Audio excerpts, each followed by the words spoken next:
You are looking at the most expensive piece of fabric on Earth. Not locked in a museum, not sealed behind bulletproof glass, not buried in a vault beneath some European capital.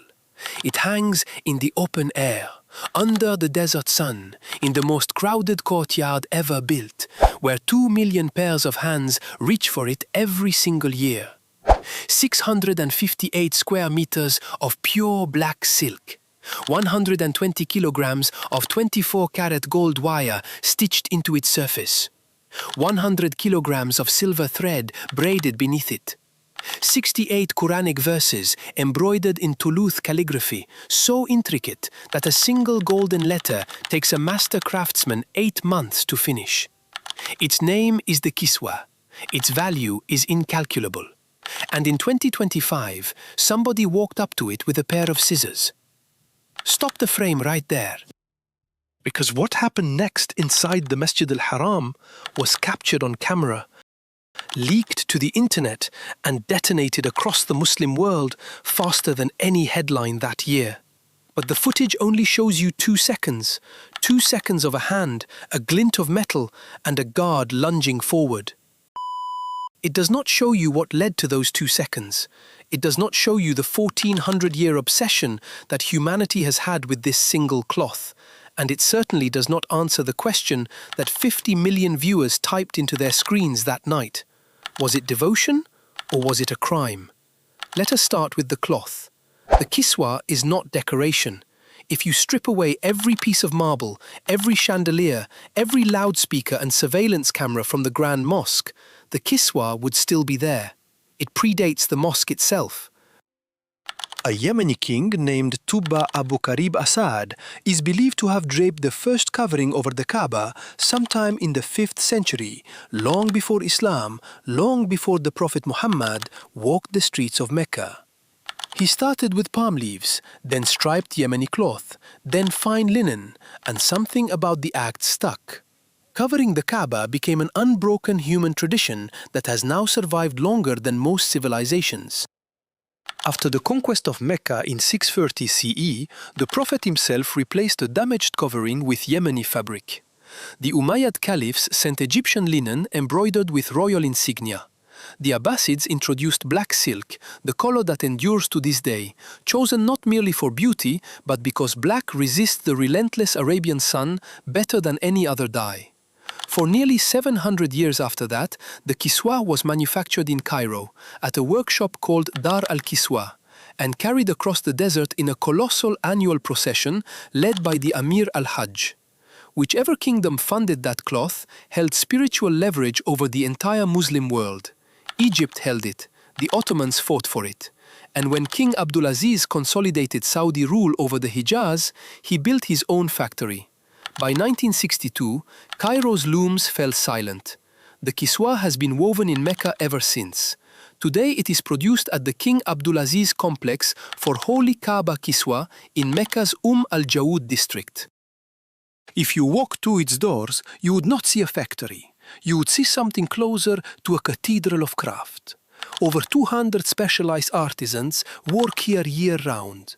670 kilograms of raw white silk, imported primarily from Italy, are washed, stripped of natural wax, and immersed in vats of black dye so deep that the fabric seems to absorb light itself. Jacquard looms weave Quranic verses directly into the silk as invisible patterns, readable only when the cloth catches the sun at a certain angle. Then comes the stage the artisans call the soul of the kiswa. Calligraphers trace Toulouse script onto the panels.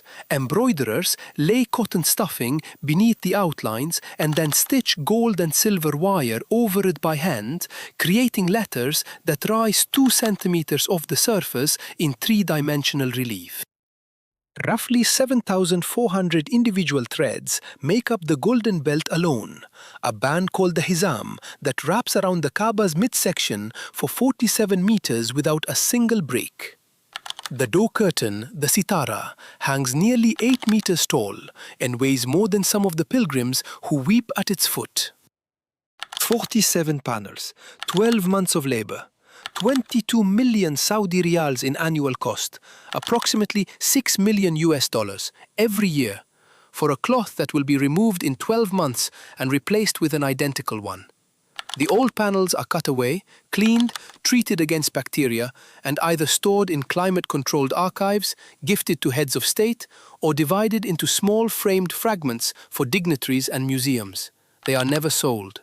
The Saudi government has repeated this policy so many times it has become a kind of legal mantra. The kiswa is not merchandise, it is a sacred trust. Remember that phrase, sacred trust, because it is the reason a pair of scissors caused an international incident. The Hajj season of 2025, Mecca at full capacity. A Turkish pilgrimage group moved through the rituals like thousands of others, organized, supervised, nothing unusual. Tawaf, the 7 counterclockwise circuits around the Kaaba, is the most physically intimate act in Islam. Shoulder to shoulder, chest to back, the crowd compresses into a slow human whirlpool around a black cube draped in silk and gold. In that compression, you can feel the heartbeat of the person behind you. You can hear strangers whispering prayers in languages you have never heard. And if you are close enough to the Kaaba itself, you can reach out and touch the kiswa. Millions do. They press their palms flat against the silk. They rest their foreheads on it. They cry into it until the fabric darkens with tears. That contact is permitted. It is even encouraged. The Kaaba is not behind a rope. It is not behind a barrier. The house of God is built to be touched. But one woman in that Turkish group did not come to touch, she came to take. Concealed somewhere on her person was a small pair of scissors, the kind you might find in a sewing kit, the kind that folds flat and vanishes inside a closed fist. She moved through the Tawaf crowd, closer and closer to the kiswa, until the black silk was inches from her face, and then her hand went up. Imagine the audacity of the moment. 6,250 surveillance cameras monitor the Grand Mosque. Over 100,000 security personnel patrol the holy sites during Hajj. Thermal cameras scan entry points. Artificial intelligence systems flag anomalous movement in the mataf. The Masjid al-Haram is, by every measurable standard, one of the most heavily surveilled spaces in human history. And a woman opened a pair of scissors against the most protected fabric on the planet. The blades parted, and a hand closed around her wrist before they met the silk.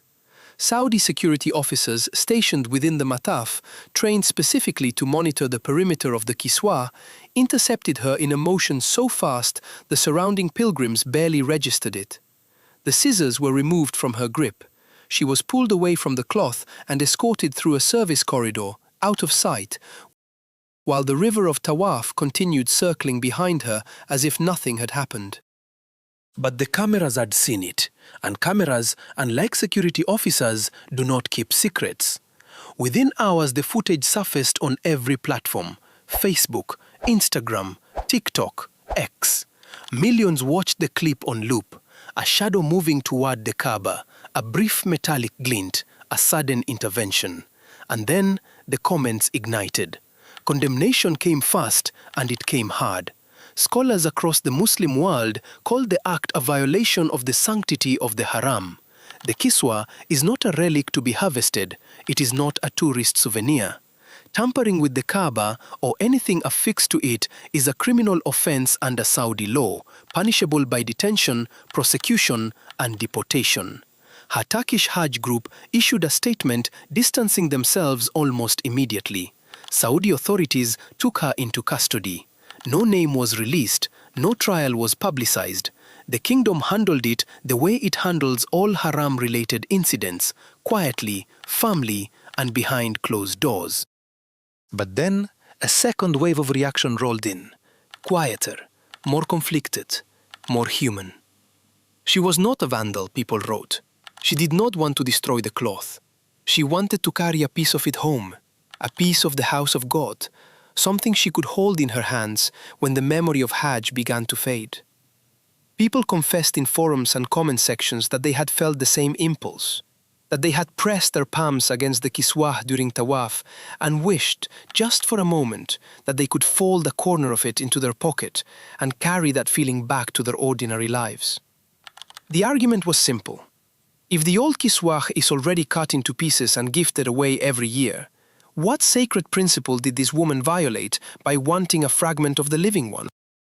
The answer, according to Islamic jurisprudence, is profound. The old kiswa, once removed, is retired cloth. It has completed its duty. It can be divided, framed, displayed. But the active kiswa, the one currently covering the Kaaba, is still performing its function. It is still a part of the house of God. Cutting it is not like taking a souvenir from a gift shop.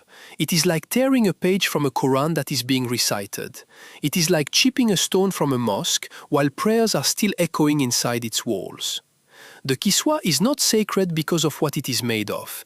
It is sacred because of what it is doing. And what it is doing, right now, at this very second, is clothing the Kaaba. The incident also exposed the paradox that has haunted the custodians of Mecca for centuries. The Kaaba's accessibility is theological. It must remain touchable, reachable, present in the physical world of human hands and human need. But that same accessibility makes it vulnerable. During the Ottoman era, when the old kiswa was lowered, pilgrims would rush forward and tear it to shreds with their bare hands, sometimes causing stampedes that killed dozens. The modern system of controlled distribution exists precisely because the authorities learned, over centuries of bloodshed, that devotion without discipline becomes destruction. And that is the real story hidden inside those 2 seconds of footage. Not a crime, not a controversy. A collision between the deepest human impulse, the need to hold something holy, and the oldest human law, that some things must remain untouched because their power lies in their wholeness.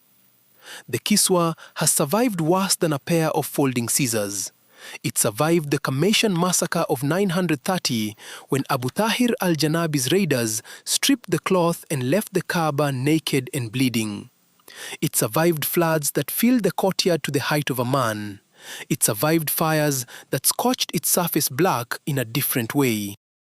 It survived the political wars between empires that fought over who had the right to weave it. Every year it is removed and replaced, and every year a new one descends from the rooftop of the Kaaba like a second skin, and the cycle begins again. Somewhere in a security facility in Mecca, a pair of small scissors sits in a sealed evidence bag. They are ordinary, stainless steel, the kind that costs less than $1. They never made contact with the silk. They never cut a single golden thread. But for one frozen moment in 2025, they were aimed at 1,400 years of unbroken tradition, $6 million of craftsmanship, and the single most recognized symbol of faith on earth. The woman's name was never released. Her fate was never publicized. But her 2 seconds of footage asked a question that the Muslim world is still answering. Where does devotion end and desecration begin? The kiswa does not answer. It just hangs there. Black silk, gold thread. 68 verses of God's word, rising 2 centimeters off the surface, catching the desert light, waiting for the next million hands that will reach for it. Not to take, just to touch, just to remember, just to feel for one breath that the sacred is close enough to hold.